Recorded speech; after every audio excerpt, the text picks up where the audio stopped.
for a long, long time. And we have many times sat together to talk about life, to talk about spirituality, to talk about challenges. And so today he's here to have this conversation with us. So I'm going to invite Ramon to come over.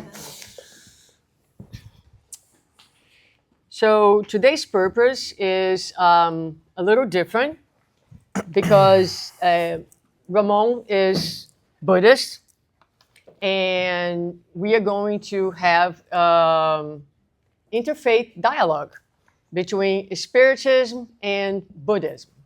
The topic that brings us here is a human topic.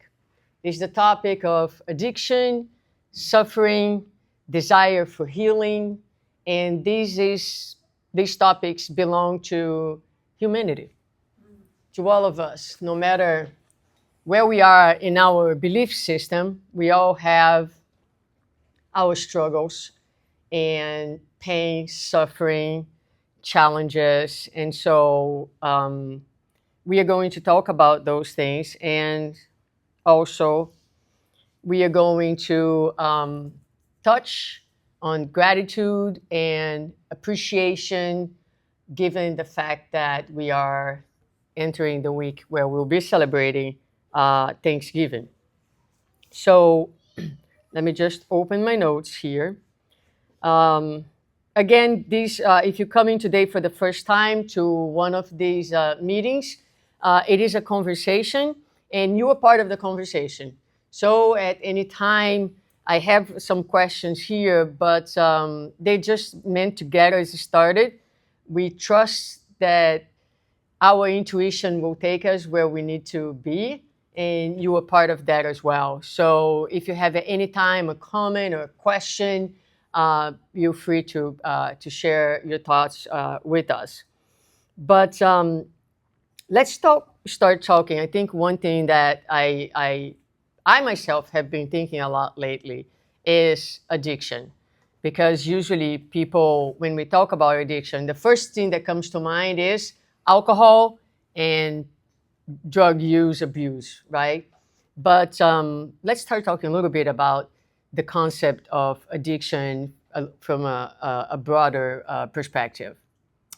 Sure. Know all about it. So hi, thank you for having me, Suzana. My name is Ramon. I'm a person in long-term addiction recovery. The way I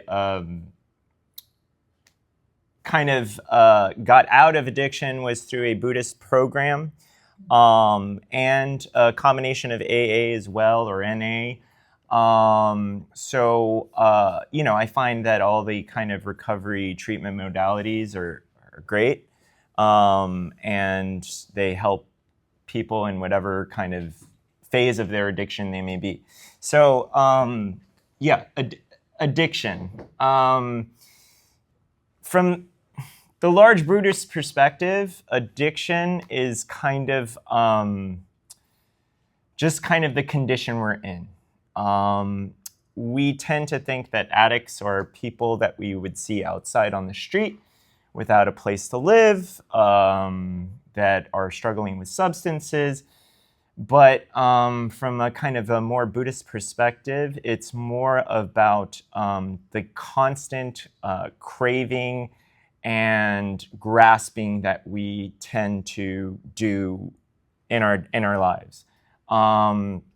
So, just for instance, just out of the most basic addiction I can think of right now that we could all kind of relate to would be probably the thing that's sitting in our pockets right now or in our purses. Right. It is something that I think in general we can all kind of get behind, that I have this kind of compulsive tendency to reach for my device when I'm sitting by myself. There doesn't necessarily need to be any kind of big suffering or anything like that, but just, my wife goes to the bathroom, we're in a restaurant, and I check my phone. That inability to kind of be with my present time experience as it is. and the need to change it in some kind of way. So that's kind of like the bigger perspective of that addiction. I feel tense just listening to you. Don't worry, I feel tense for the both of us. By the way, just to kind of, this is just probably for my own thing. I've written things down. Sometimes, I'm very nervous public speaker, as you can probably tell right now. But I've written things down so that I don't forget them. I can refer to them.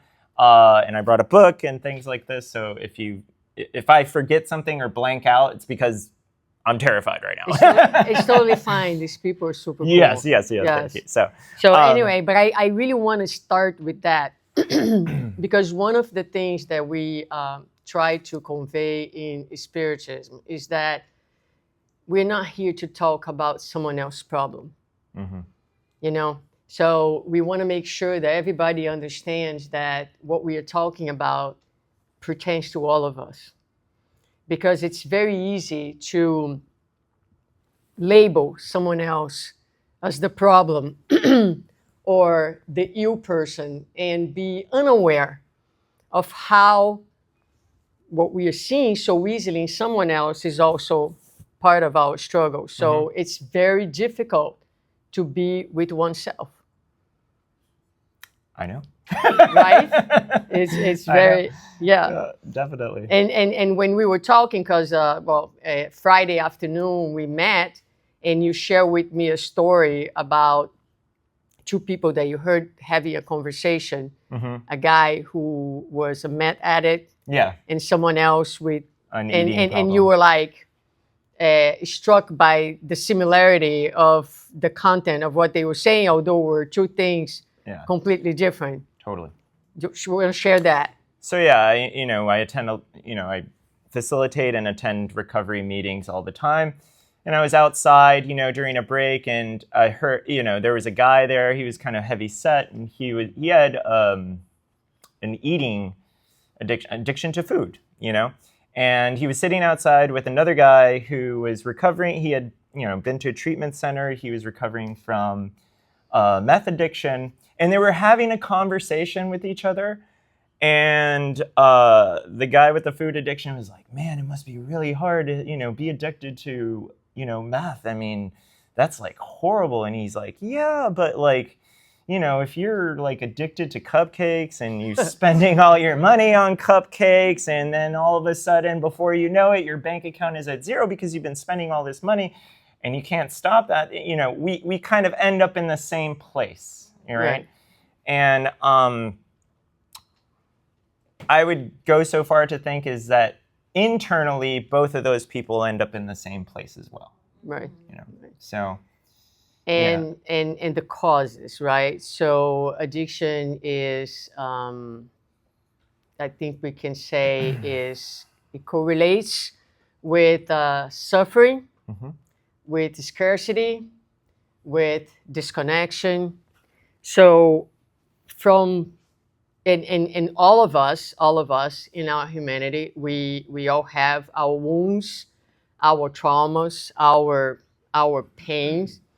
In Spiritism, we have the understanding that happiness will always be relative in the state of awareness that we live in, where our knowledge and understanding of the universe's life is so limited, but also our morality and our ethics and the way that we live so self-centered does not allow for absolute happiness, but we can achieve a relative state of happiness. Mm-hmm.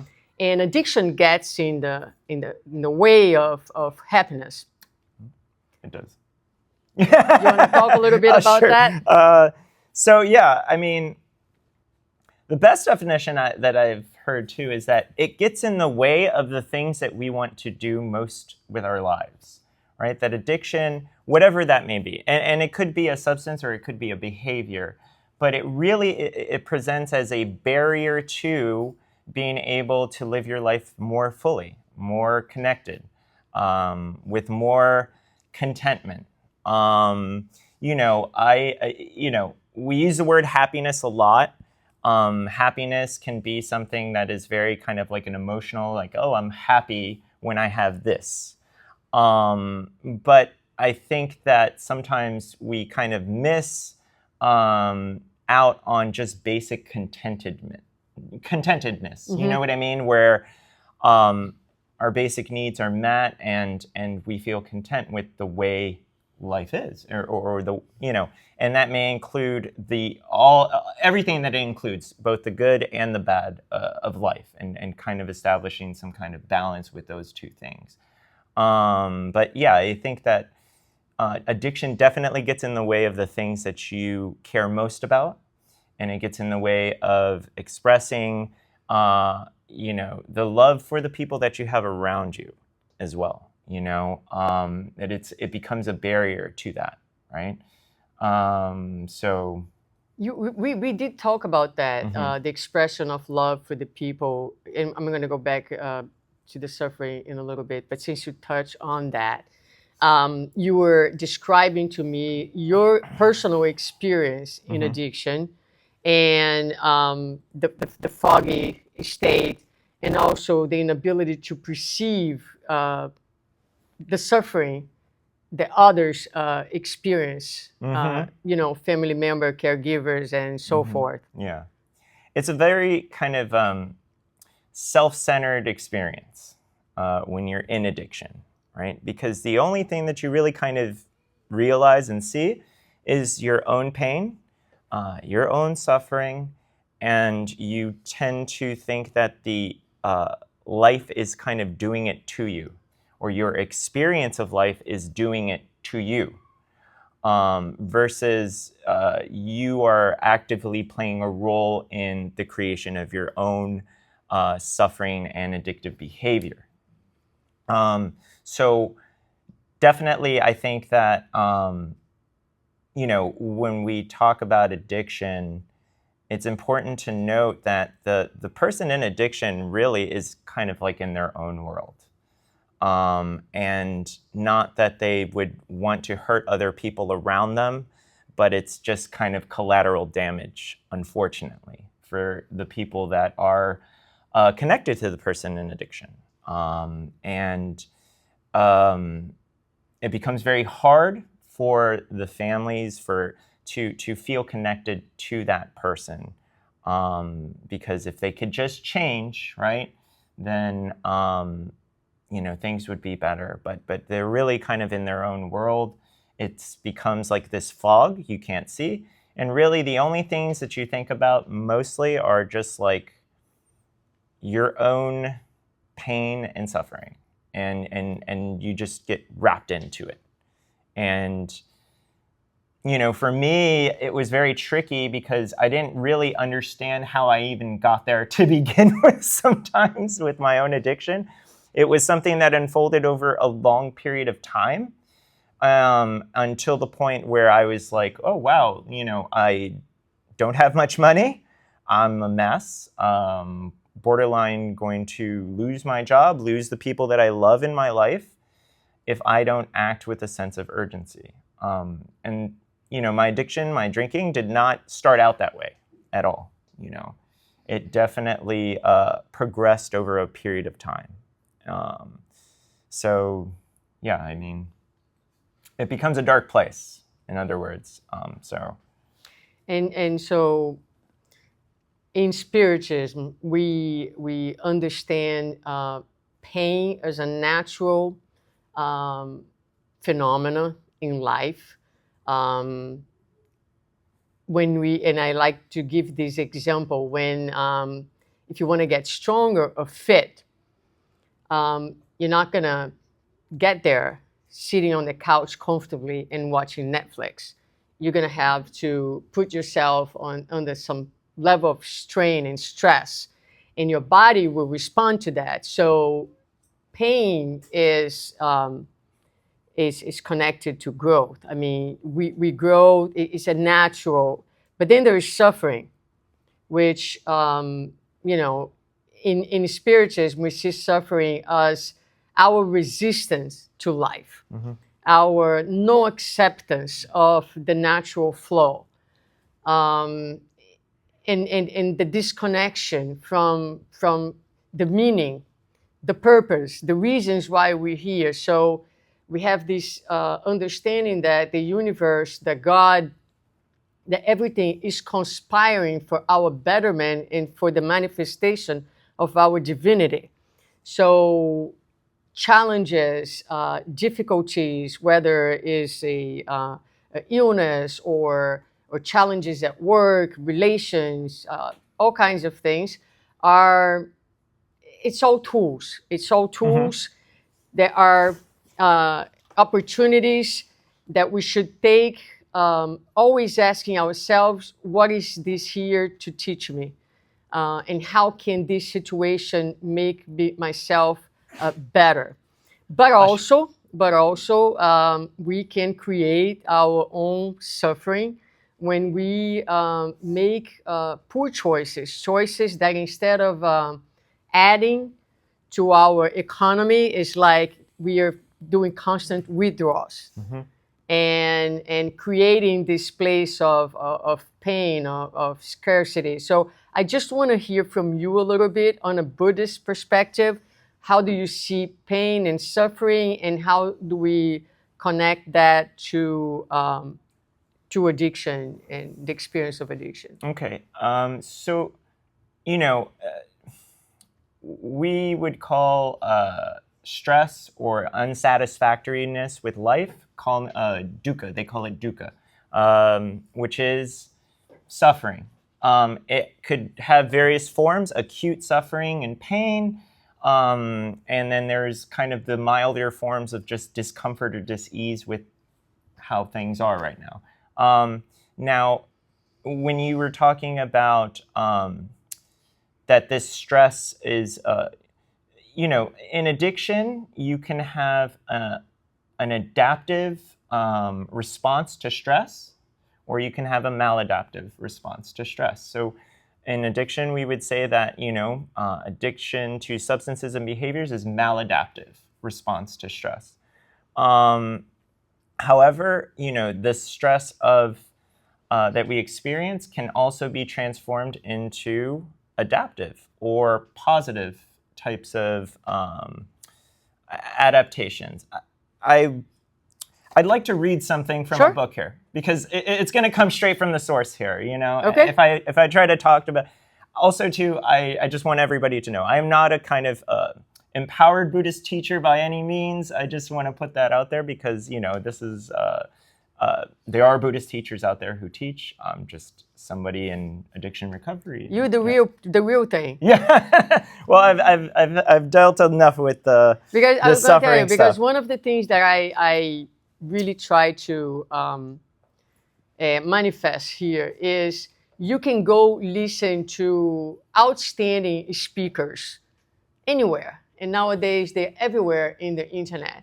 But there are very few people who are willing to have an honest conversation about things. Yeah. And this is what we are truly about here.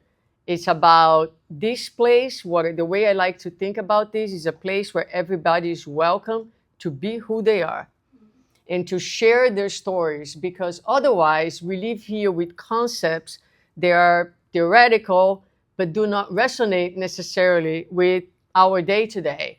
And our job here is to speak from the heart and to share stories that people can relate and say, dude, I too struggle with this. And so thank you for sharing. And now I have something really concrete to take home with me. Yeah. So you home. So thank you. I appreciate it.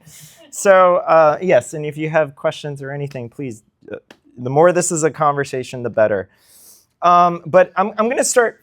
I was thinking about ending with this thing, but it fits right into what you're talking about. Particularly, it says, the way to end of suffering. The search for a spiritual path is born out of suffering. It does not start with the lights and ecstasy, but with the hard tax of pain, disappointment, and confusion. However, for suffering to give birth to a genuine spiritual search, it must amount to more than something passively received from without. It has to trigger an inner realization, or perception which pierces through the facile complacency of our usual encounter with the world, to glimpse the insecurity perpetually gaping underfoot. When this insight dawns, even if only momentarily, it can precipitate a profound personal crisis. It overturns accustomed goals and values, mocks our routine preoccupations, leaves old enjoyments stubbornly unsatisfying. At first, such challenges generally are not welcome. We try to deny our vision and to smother our doubts. We struggle to drive away the discontent with new pursuits. But the flame of inquiry, once lit, continues to burn if we do not let ourselves be swept away by superficial readjustments or slouch back into a patched-up version of our natural optimism. Eventually, the original glimmering of insight will again flare up and again confront us with our own essential plight. It is precisely at that point, with all escape routes blocked, that we are ready to seek a way to bring our disquietude to an end. No longer can we continue to drift complacently through life, driven blindly by our hunger for sense pleasure and by the pressure of prevailing social norms. A deeper reality beckons us. We have heard the call of a more stable, more authentic happiness, and until we arrive at our destination, we cannot rest content. It's a lot. I love it. It's a lot. It's a lot. But it really speaks to this idea where all the escape routes are blocked. And we, as much as I did not like my experience of being addicted, it did provide me with good fodder for waking up. Mm-hmm. Waking up to the reality of life as it is presenting itself, with all the pleasures and all of the pain that comes along with it.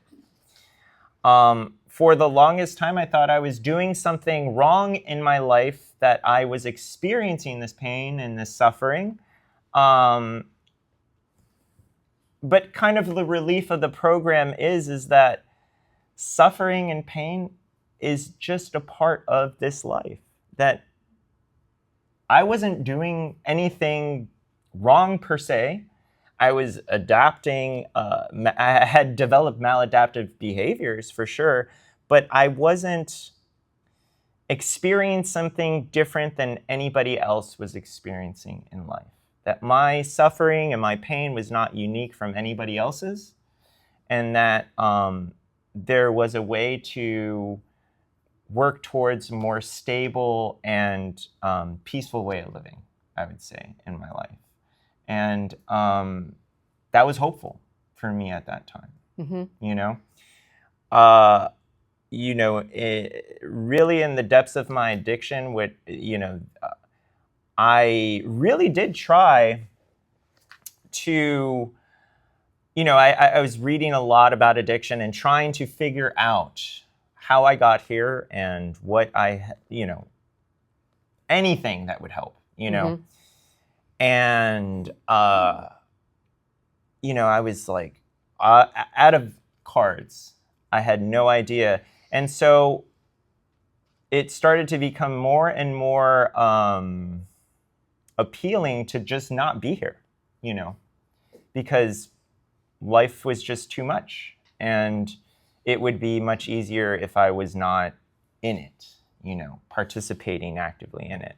That's a kind of dark place to be. I did not expect to be there. I thought suicide up until then was for people who were in acute trauma and highly, addictive substances. But I didn't realize how the experience of not wanting to be here and exist and live was how it kind of had seeped into how much suffering was going on at that time for me. The good part was that I really didn't want people to find my dead body in my apartment, mm-hmm. And I didn't want my mom to get a phone call. I didn't want, I had a dog at the time, and I did not want my, if I would be dead in my apartment, my dog would probably have to eat me to stay alive. And that was really like, I started to think that kind of darkness, and I really, I didn't know what to do, And I had read somewhere that Eric Clapton, he had struggled with alcoholism in his life, and he got down on his knees and he prayed, to God to take that away from him, and it worked for him, And I could honestly say I tried that myself. I was at my wit's end. I got down on my knees, started to pray. I'll do anything, And when I woke up the next morning, everything was the same. And I was like, shit, nothing, it didn't work. And I was going to be confronted with, I needed something practical that I can do. Instead of just wishing it away, or I had to do something, I had to take actions myself to fight against this resistance to, that I didn't want to be here anymore. So luckily for me, I found a small Buddhist, I could kind of get behind action in taking that I'm responsible for my experience that I'm having, that my mind is creating a lot of really this extra suffering that I'm already in, and that I can relate a little bit better to my mind and to my experience, hopefully for something better, to arise. So the practice help you to reconnect to yourself, to perhaps new meanings. And in Spiritism, we have this belief that, we believe in God, but not a God that is out there, somewhere far away. God is in you. So sometimes it is about connecting with the God that is within you, and through actions, reconnecting with your own essence, which is divine, and reconnecting with the meanings. And so what is really beautiful about life, and that I am deeply appreciating as I hear to you, is that there are so many ways and so many paths, right? We live in a very diverse world with very different levels of awareness, of needs, and God, we call God is there for every single creature.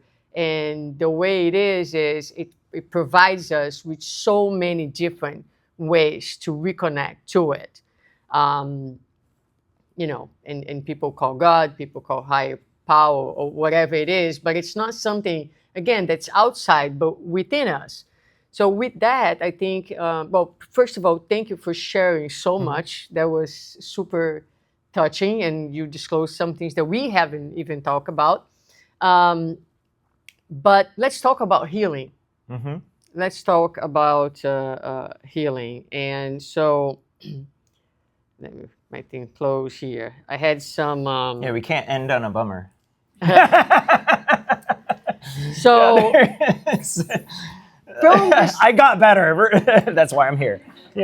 So it's like From the spiritist perspective, right?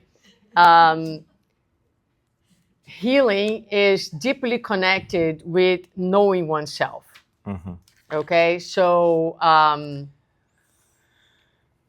the way we approach life is we cannot really change the circumstances. We can impact, but I cannot change you and where you are and others. But Spiritism really empowers us to take a deep look into ourselves, to get to know who you are, understanding our talents, our capacities, but also our darkness, our wounds. And in knowing ourselves, that's when we claim the power, because now, as the world is interacting with us, instead of reacting from an unconscious place, I understand my reactivity, I understand my feelings, and I can be in charge of responding in a conscious way. That's why I put the name of the group Conscious Living, because this is really what we were aiming for, to live consciously of our own selves, right?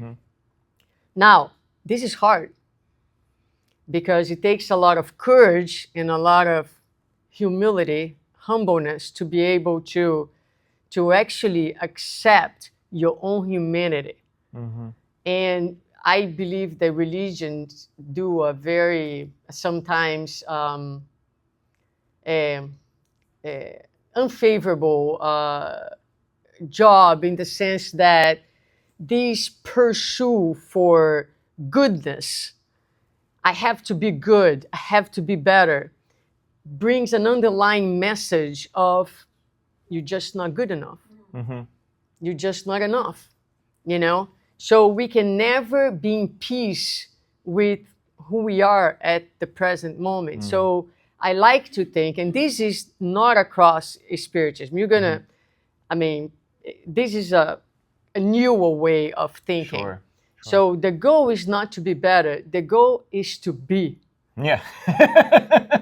Can you be? Yeah. Can you be with yourself? Yeah. Right?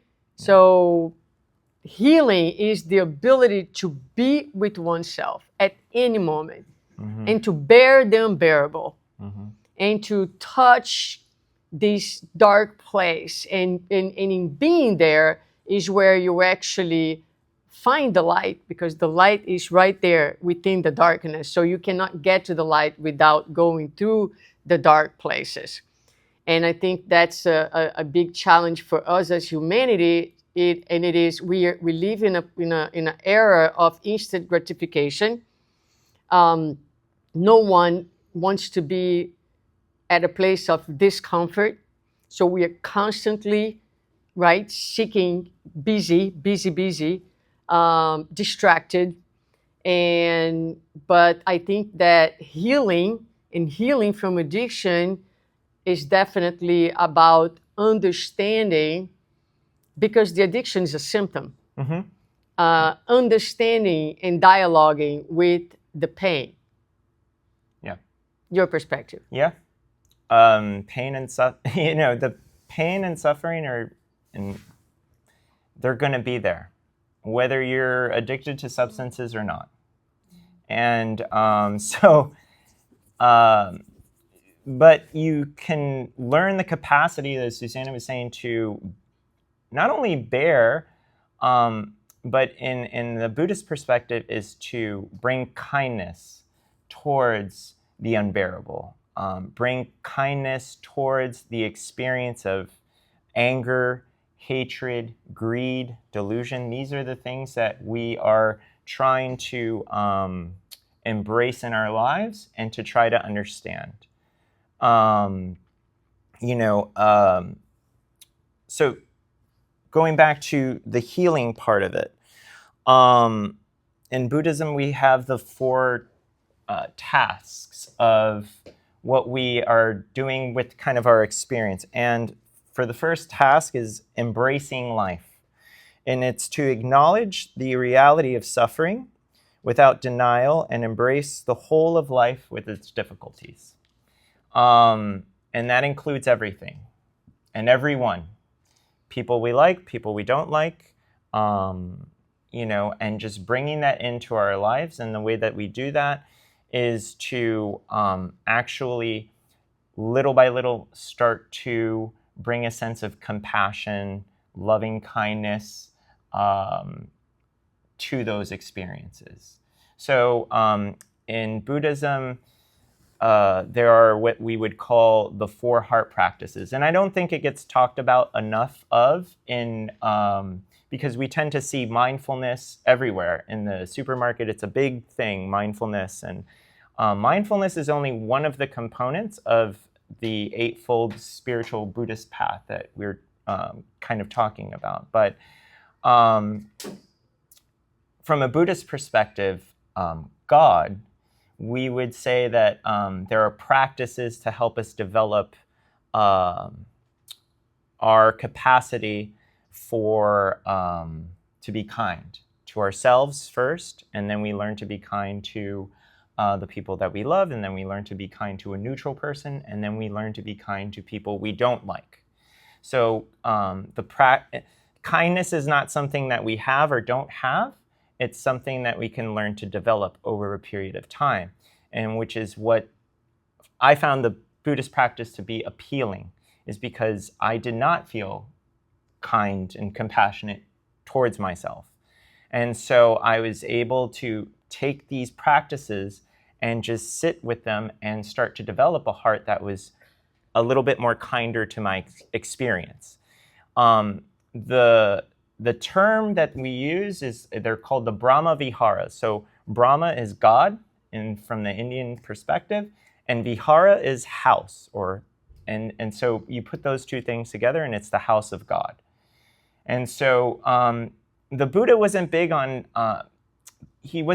conversation as is there a God, is there not a God. He kind of avoided that altogether and said that if God was anywhere, he would probably be in your heart. So we're going to develop these practices in our heart to kind of become kinder to ourselves and kinder to the people around us, what I would say. So the 4 practices are loving kindness,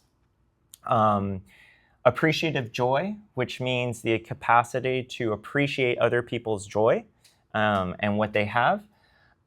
Compassion. Compassion is our response to pain, or at least it should be our response to pain. And equanimity.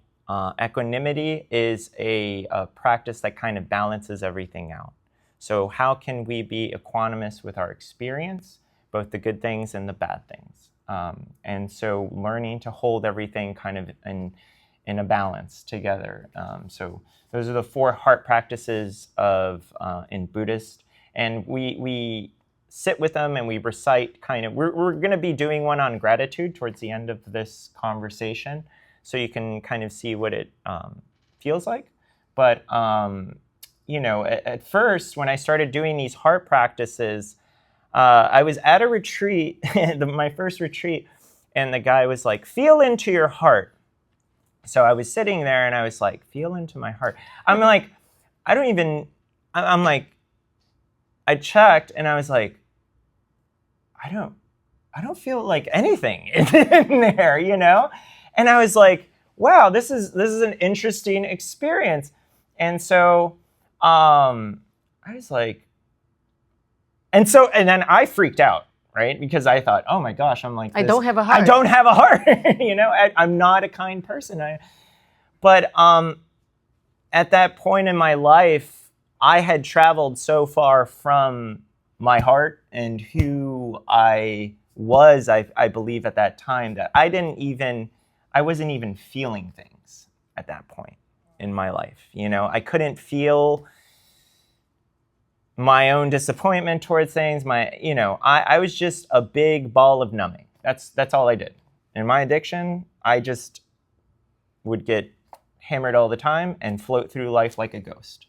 And I did that for about 5 years, kind of, And so it became very interesting to start these heart practices, because when I had initially started Buddhist practice, I thought it was in my mind. I thought it was something that I could figure out how to get out of. I've gone to college. I have a master's degree. I'm a pretty educated person, and I could not figure out for the life of me why I could not figure out this mechanism that was just burning my life to the ground.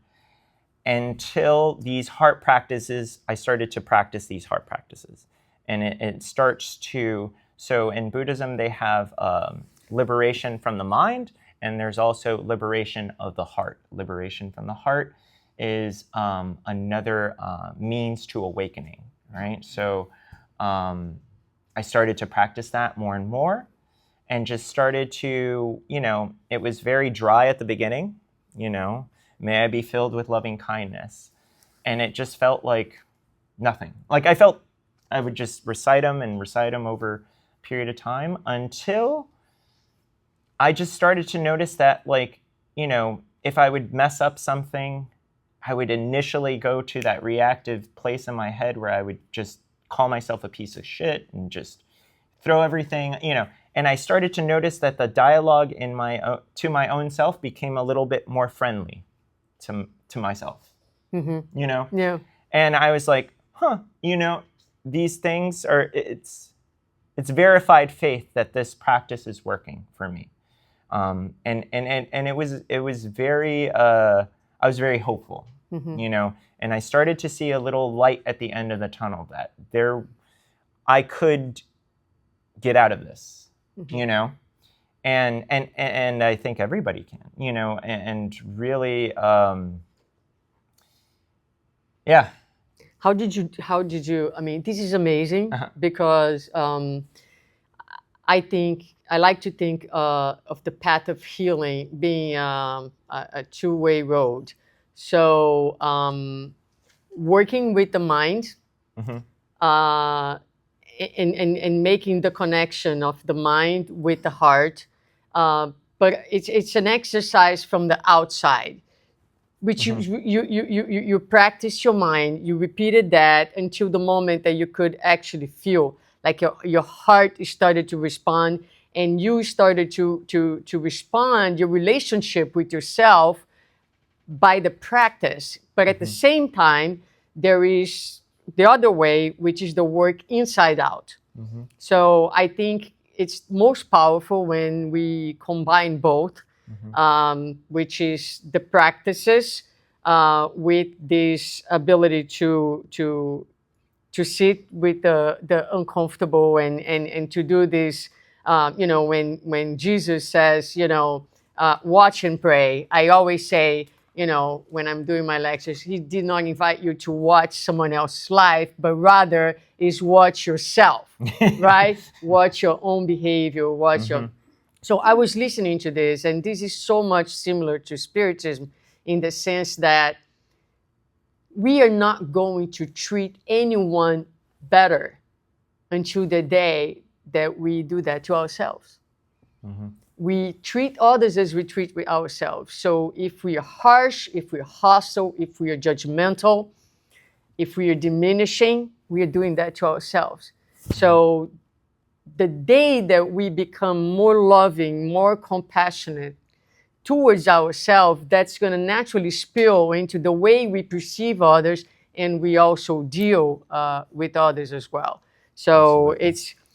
But let me ask you something. That's so in this process, how did you deal with possible cravings, and did you have moments where you kind of went backwards a little bit? Totally. Okay. Yeah. So it was not a straight path. It was definitely not a straight path. It was lots of ups and downs. I would say altogether it was a process of about 5 years from the realization that my drinking was a problem to actually getting sober. It was about a 5-year process for me. Some people have a different process in which when they are just like quick cold turkey and then I'm done. Mine was more of like a thawing out because I didn't really want to let go. I was always keeping kind of drinking, kind of like just in case, But as far as this inner work and inner practice, it should be said that prior to all of this happening, there has to be an intention in what we would, in Buddhist terms, called sila, which is ethical conduct, has to come kind of first, because it's kind of hard to sit with yourself if you've spent the entire day lying, stealing, cheating, and, doing kind of practices that are not in line with kind of the work that you want to be doing on the inside. So in Sila for us is refraining from intoxicants, okay, that cause heedlessness, no killing. I hope that's not a problem for no stealing, refraining from false speech or just being honest and truthful. And what is the other one? No sexual misconduct, cheating, things of this nature. So those 5 precepts should be in place if you want this kind of inner work and inner practice to kind of settle in, because you honestly have to feel all of these things that are happening inside of you. You have to feel the pain so that you can, and for a long time I was kind of like doing a little bit of meditation and a little bit of drinking, kind of like tapering myself off, a little bit at a time. and been there, done. Yeah. And it doesn't, it works out better if you could just take your whole experience in, because then you start to feel a little bit more, Yeah, sure. Ramon, I understand that you said that Buddhism helped you, but what do you think was the trigger for you to? Was it To that flip? day that you What tried praying? what Yeah. finally hit the switch? So funny enough, it was during the pandemic, and things were pretty chaotic at that time, a lot of stress, and I kind of went on a bender, and I started drinking, and all the work I had done in recovery kind of just crashed and burned, and it took me about a week to burn everything back down to the ground. And I had a friend of mine who I was in group with, and that friend, he's married and has a kid and everything. I was like, listen, I think I'm going to go into rehab. I had never been into rehab at that point in time, but I'm like, things are really, really bad, and I think I need to go somewhere. And that friend told me, he's like, how about, can you work part-time and maybe do outpatient treatment somewhere? And I started to think about it, and I was like, oh, maybe I can. And I was like, he's like, come and stay at my house. He invited me to live with him and his wife and his kid and everything. And I hadn't known him for that long. But he's like, you could come live with me until things get better and you get back on your feet. And it was at that moment in time I was like, man, if somebody is so loving to offer their home to a fuck up like me, I mean, I'm not messing up anymore. I'm not going to, and I really made a commitment to, man, other people care about me more than I care about myself. Wow. And so that was it. From that point on, I stayed at his house for like a day or two. Eric, he's my buddy for life. And then Suzana played a huge part in this. I don't know that. You didn't know that? No. You had no idea that you played a part in it? I have no idea. Okay. You got me my eyes tearful here. So Suzana, the interesting thing is I did not show up to work today, that day. And it was funny. Well, it wasn't funny. It was fucking horrible. But up until then, I had been a functioning alcoholic. I think while I worked at the VA in Atlanta, I was working in psychosocial rehabilitation and drinking at the same time. Nobody had any clue that I was a raging alcoholic outside of work. Nobody had any clue. No clue. No clue whatsoever. Kindness, Nope. generosity. capacity. No, nobody had any clue. And I was a functioning alcoholic. But until this time in 2020, I had really burnt it so badly that I did not go to work because I couldn't go to work. I had woken up, I don't know what day, time it was, and I got a phone call, and they're like, "Where are you?" I was like, "I'm at home," you know? And they're like, you're supposed to be at work. And I'm like, "Oh yeah, like work." And she's like, "Are you okay?" It was Anya. Mm-hmm. Anya had called me. Mm-hmm. And I was like, she's like, "Are you okay?" And I was like, "No." And she's like, and I was like, at that point in time, I was like, okay, like, I need to do this part-time recovery thing. And I went to you. And I said, and she's like, you were like, what? She said, "I'll drop you to a part-time. You could continue to work and stuff like that. And you take care of yourself part-time. You go do group, you go and do whatever you need to do." I was seeing a psychologist at the time, so I was doing that part-time and going to work part-time. And you facilitated that. Okay. So thank you. Okay. I appreciate you. Okay. I appreciate you too. I appreciate you too. So. All right, you guys. Any more? I have a few more things, but I want to open to you. I want to make a comment. Thank you for coming here today. You Speak up so we can get on the video. It touched my heart. I got emotion a couple of times here listening to you. Mm-hmm. I'm so happy that you overcome all of those things, and it's nice to hear all the descriptions of the different phrases that you got you to the bottom of the line. Mm-hmm. Then you think that moment that you put your knees down and then you pray it, at the moment you're already being lifted. Mm-hmm. And then you just couldn't feel it because of the numb that you were of going the chaos of your life. And it's so nice that God and somehow put to different people like your friends, Suzana, and different ones that was, and at the moment that your friend showed the love and the kindness that you mentioned about it, maybe was what you needed, like that kind of love that you couldn't feel it but they know you so much, like your family and people that were close to you, but that moment, and that it was the shift, so the touching love, the loving that was reaching to you. I'm very happy, and I wish you all the best. Thank you for coming here today and share this with us, because we all go through sufferings and pains in different levels, and it's nice to know that we have people that love us and lift us. Thank you. Yeah. Thank you.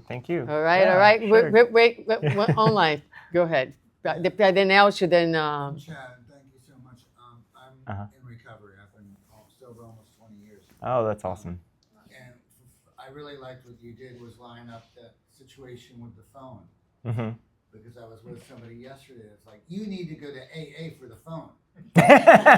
Phone A. Yeah. She's right. Because if I don't have the phone, I get irritable, restless, discontent. And that's part of alcoholism. Irritable, restless, discontent. Yeah. And for those that don't know, nobody wakes up one day and go, "What a great day to get sober." Yeah. Bad stuff's happened. And it's happened regularly. Yeah. And what we like to call it is the gift of desperation. God brings us into 12 steps. And then once we're there, it's good, orderly direction is God. The great outdoors is God. Group Absolutely. of drunks is God. Yeah. Dog spelled backwards is God. It's all of that and more. Yeah. Makes it worth it. Absolutely. And one of the things that I also, I work with people that are new, and there's certain things that we do. The first thing is you don't try to do this on your own. Because I can't tell you how many times I stopped, and I didn't lie. I changed my mind. That's what I would tell myself. The first step isn't I admit I'm an alcoholic. The first step is we admitted we were powerless, that our lives had become unmanageable. There's a difference between an alcoholic and being powerless. Powerless, I'm screwed. My life unmanageable is unbearable. But you've got a second step, and the second step is believing that this power, and you're around it, Sure. restore you. Yeah. It can work for me, it can work for you. It's amazing to me too that the rooms at the AA and Buddhist recovery and all of these are rooms you could go in and people can speak openly about their struggles, about life without being judged and it's very comforting for people, let me tell you, to just sit in a room and to listen to someone talk about like what a horrible day they had and that they're not going to use a substance or behavior to make it go away, you know? My mom died. Yeah. Drinking ain't gonna make my mom come back. Yeah. I had a dog die on my 10th year anniversary, and he didn't die well. Mm-hmm. He was in agony, and I mean, and it really hurt. Mm-hmm. But drinking was gonna make the dog live. Exactly. And for those that don't know, what's really kind of neat about AA, AA was started a spring off of a group called the Oxford Group, and they were strict Christians. Mm-hmm. And the principles that are taught in AA, and I got to be careful of this because there are people that aren't Christian, are all Christian doctrine. It's all about forgiveness Mm-hmm. and helping others. It's not like look at me, look what I've done. Mm-hmm. Mm-hmm. And anyway, Absolutely. it works for me. Well, Thank thank you for you. sharing. Thank you for sharing. Elcio. No, I just wanted to hear what Spiritism and Buddhism says about past lives addictions. Mm. Addictions from past lives which you bring to the present Mm-hmm. life, and it's something that is in your life plan for you to overcome. Mm-hmm. What do you guys say about that? We bring ourselves, so we in Spiritism, we believe in multiple lives, in reincarnation, and there is solidarity and continuity from one life to another. So and that explains a lot of the differences. You have two children, they're raised in the same house by the same parents and turn out entirely different because they are different human beings who come with different needs and different needs in terms of learning experiences and areas that they need to develop in this lifetime. So whatever experiences we have done and had in the past are within us. Mm-hmm. And they manifest in our tendencies. Mm-hmm. They manifest in our sometimes in our talents. I mean, why is it that a 4-year-old can sit on a piano and play marvelous? That child is not gifted by God, but rather is someone who has worked and developed that skill. In the same way that we are born with certain skills, we also bring our wounds. Mm-hmm. And our and certain behaviors and tendencies that have been, and we will be a lot of times be born in situations that are going to trigger that very same element as an opportunity for us to rewrite the story. Yeah. Because God never places us in a position to lose, but always to win, always. Yeah. So that is how we see this. A lot of times we are going to be born in situations that are going to, again, make the issues, the unresolved business that we have within us emerge. And crises do that. Crises, a lot of times, people hate crises, but what crises do is they will, a lot of times, allow issues that we are avoiding, that we don't want to see, that we don't want to deal with, that we are numbing to surface so that we can actually see, touch, and handle them. Yep. In the scientific realm of things too, a lot of talk about epigenetics is this Sure. idea that in Buddhism too, we use the idea of rebirth and reincarnation is huge. But in the scientific world too, I think that they use the term epigenetics a lot to signal that, if your parents struggled with substances and behaviors and mental health issues, you're more likely, or you have the, it's like they say genetics loads the gun, and lifestyle and what we do kind of fires it. So, we're more, predisposed. Yeah, that's a good term to kind of have those things come up. Right. But like you said, it's like Yeah. it's there Yeah. because my father was a political prisoner in Cuba for 5 years and tortured. I'm sure some of that suffering has kind of gotten into me in some kind of way, shape, or form. No doubt. No doubt. Because I do feel like I have lived a fairly non-traumatic life, but, Yeah. my dad did not. Right. So. Jeannie. It's still 5 already, I don't know if you want to finish an hour earlier. See, most of the time I see addiction being attributed to something. Oh, he's drinking or he's doing drugs because his mom did this, his dad did this, job did this, job did that. Everyone that I know, I worked in fashion for many years, about 20 years. Almost everyone at that time did blow, at least once in a while. Everyone smoked. And the people that got addicted to it or not, they were all doing it for fun. It was nice. Hold on just 1 second, Jeannie. Go have a We're drink. going to go like until 12:15, so 5 more minutes. I know that maybe you're with the kids over there, so I don't know if you guys want to hang around or just letting you know, okay? All right. Sorry to interrupt. No, so, I mean, you don't go have a drink or do drugs and say, oh, it made me feel better about my mom, or made me feel better about this or that. No, it's usually, this is nice. But, but I only do it once a month. Mhm. Then I started doing once a week, Fridays. Then it's Friday and Saturday. Then somebody goes, Wednesday I'll do it. Boom, then I'm doing it. But that's what I see. I don't see most of the 90-some% of the people that I saw doing it.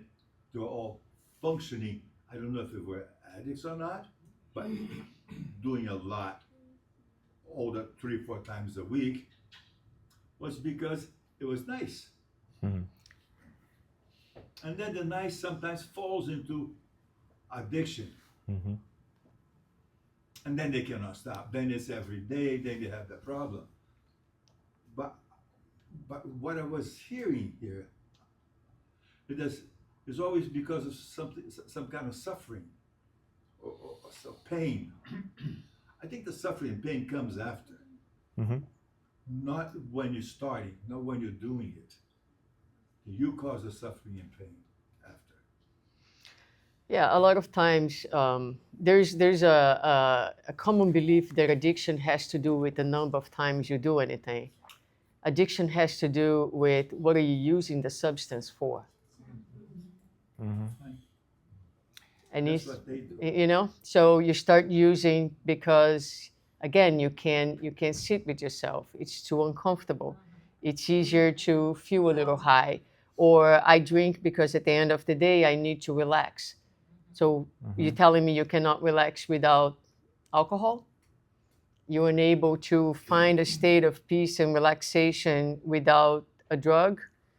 So I think we need to think, all of us, is what role our addictions are playing in our lives. What are they addressing that we cannot address without them? What is going on? What the alcohol, the phone, the work, the workaholics, the inability to stop. It's serving what? There's a purpose, and that's what we need to be looking at. Whether you call it suffering, you call it stress, so it is that observation, and that is individual. Mhm. Each person needs to do your inventory and to You'll know use- when you have it. you know when you have it. Yes, and you There can. has to be a cause behind it. There doesn't Not necessarily. because it's fun.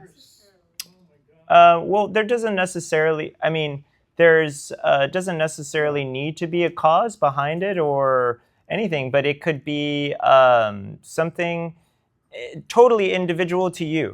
You know, and that's it. You don't necessarily have to have a cause behind it or not have it. It could start out as something fun, but then unravel into something really dark too. You know. But it's fun because Uh-huh. it numbs you, like Suzana said. Sure. You know, you want to Kayaking. relax. Yeah. Oh, I want to have a drink to relax from work today or Maybe something. the intention, right? Yes. The intention Yes. that you are doing the things that you are doing. Exactly. Just The, like going the kayaking bottom or line, going I forward. think, is that the individual, and this can be a child, this can be a young child, Mm-hmm. is running away from reality. Mm-hmm. So that's of course, a 6-year-old might not, pick up a drink or smoke weed or whatever, but he's already in conflict with his reality. Mm-hmm. Okay, he grows up, and once he connects with a substance which alters his mood, which affects his central nervous system, he gets that relief from the pain he feels from his reality. And then he's going to chase that forever. Mm-hmm. Okay? And so then the question is, what are you running from? Mm-hmm. Right. Right. Anyway, for sure, one of the things about Spiritism is like we're not here to tell anyone what to do with your life. You have a conscience. You have God within you. It's we have principles, we have directives, but you are in charge. You are the manager of your own day to day. Look at your life. Look at how you live in, and ask yourself: is this the best? Is my lifestyle reflecting self-love and self-care? Do I deserve more? Do I deserve better? And I hope you say yes to yourself, and you continue to seek a life that is filled with love and appreciation. So take us to our end here. We are about to celebrate Thanksgiving. So I cannot thank you enough Oh. for being here. I mean, what am I grateful for? For having wonderful friends, right? Likewise. And for have people, this is a gift. So definitely my appreciation, my gratitude. Gratitude is a big value, if I could say that, or emotion or feeling in Spiritism, because it's not something that you feel. It's not the gratitude as we understand on our day to day. Oh, you do this for me, I'm grateful for you. Yeah. Is a way of living. Yeah. It is a sentiment that is actually, I believe, is close connected to happiness, because when you can feel grateful for life as it is, Yeah. with the beautiful things, with the joys, the contentment, but also the challenges, because behind everything you have a higher purpose and a higher understanding of where you come from, what you were doing here, and where you were going. Then, no matter what, if it's sunny outside or if it's rainy, you wake up and you are grateful just to be alive. Absolutely. Just to be alive. So I think it is, when I think of Spiritism, not only it gives us purpose, but in giving purpose, it creates an incredible resilience to go through the hardships and give us courage to face whatever life brings us, because we know, it's not that we believe, we know that we are being worked on so that the absolute best version of what we are can manifest in each day and each moment. So that's our version of gratitude. And I know in Buddhism you use the word more appreciation. Appreciative joy. Appreciate. Appreciative joy. Joy. Yeah. So why don't you close telling us a little bit about appreciative joy and doing the final? Sure. So what time do we? How much? Go in reverse. 5 minutes. In 5 Yeah. minutes. Okay. Yeah. This will get wrapped up in 5 minutes. No problem. So appreciative joy is just the joy of appreciating that someone has, is successful in life. Mm-hmm. You know what I mean? Sometimes we see somebody else's success and we say, well, why can I have that? And why I should be the one who is in their place or something like that. But appreciative joy is really being able to delight in the joy of others.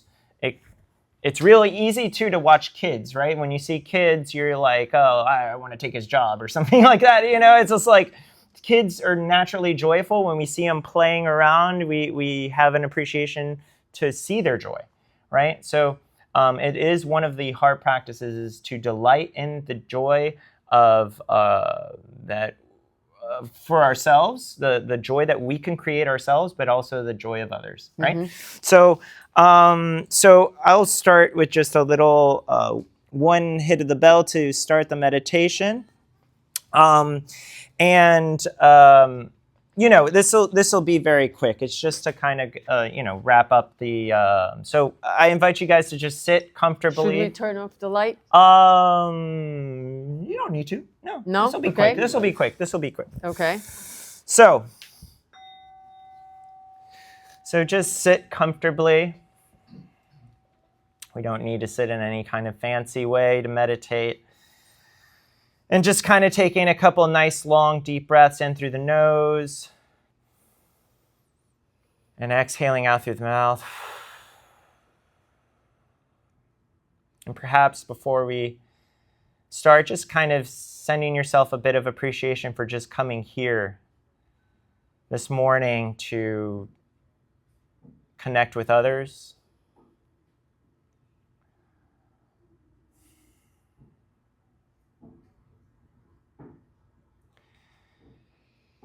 Now I'm going to kind of just recite these things, and if you can kind of feel into your heart center these phrases as I kind of speak them aloud, and try to really kind of feel them. May I learn to appreciate the happiness and joy I experience.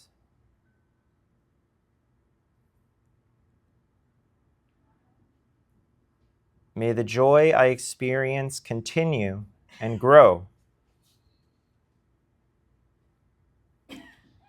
And may I be filled with gratitude.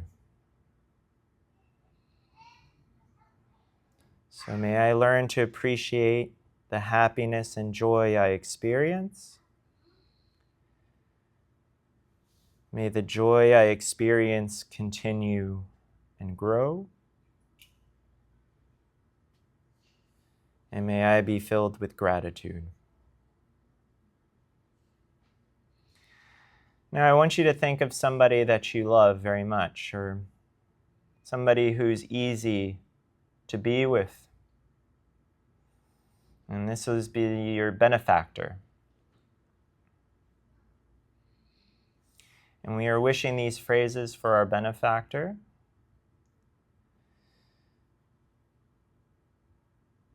May your happiness and joy increase. May the joy in your life continue and grow. And may you be successful and met with appreciation.